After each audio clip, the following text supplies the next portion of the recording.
U.S. Congress approves sale of HIMARS batteries to Poland. Here's a summary of the article. The U.S. Congress has approved the sale of nearly 500 HIMARS launchers to Poland, Deputy Prime Minister and Defense Minister Mariusz B. Oszczak announced on Twitter on Thursday. The tacit approval procedure for the notification of the U.S. Congress on the contract for almost 500 HIMARS launchers for Poland has ended, he wrote on Twitter. This means that Congress has approved the sale to the Polish armed forces of these state-of-the-art long-range artillery sets. Contract finalization, coming, soon, he added. This post received a score of 6,400, with an upvote ratio of 98%. Here are the top comments in response to this article. HIMARS gonna be a hot commodity for years to come. Indeed. It's so hot that Lockheed Martin can't make them fast enough, which is why the Polish also are buying MLRS systems from South Korea. The Polish seem to want to invest heavily into their armed forces with significant procurement of conventional systems, and I can't quite put my finger onto why. Well, Poland's geography sucks.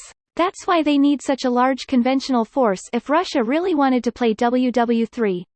I thought about a tasteless joke involving cavalry against tanks, but then realized that might actually work this time, against Russia. If you're talking about WW2, horses in the early war were still able to win battles like in the charge of a cavalry brigade against a tank division is actually a Nazi propaganda myth influenced by the where a Polish cavalry division charged and dispersed a German infantry battalion before armored cars forced the Polish to retreat. However, it still caused enough delay to allow the Polish to retreat. In fact, the mechanized German army is somewhat of a myth as well, as a lot of the logistics was done by horse. Add that to the fact basically any footage of the German army not being mowed down would have been created by the Nazis, and would thus have been made to make them look good, and you can sort of see how we are still affected by some Nazi propaganda when looking at the regime historically even today. I emphatically agree with everything you said. WW2 history is just my hobby, but the cavalry charge on tanks was definitely propaganda. Poland holds a place in my heart for how badly devastated it was by both Nazi Germany and Communist Russia. High Mobility Artillery Rocket System. High Mobility Anti-Russian System. For those of you who lived through the Cold War, how was it compared to today's headlines? Knowing what I know now, I fear it a lot less than I did at the time. 2. At the time, nobody knew that the USSR was crumbling. It was a massive, indefatigable monolithic juggernaut. Maybe it has to do with how information and news is disseminated, and maybe I was just more credulous then. If a country such as Poland is fully equipped and trained with HIMARS, are they effectively uninvadable?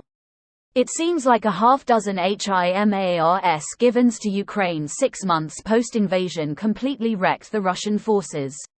Greater than are they effectively uninvadable by Russia? Maybe. Not to anyone competent. HIMARS is 80s tech. The USSR blowing apart in the 90s was a large part why Russia didn't have the funds to build a military that can counter the developments of the last 30 years. Changing that equation in Russia would require liberalizing the nation for knowledge workers. And with that it comes to a point where you're not going to be able to keep a dictator in power. This video was automatically created by Reddit to speech. The article and comments in this video were selected from Reddit according to their upvotes, and any paraphrasing was performed by smmry.com, without any human intervention.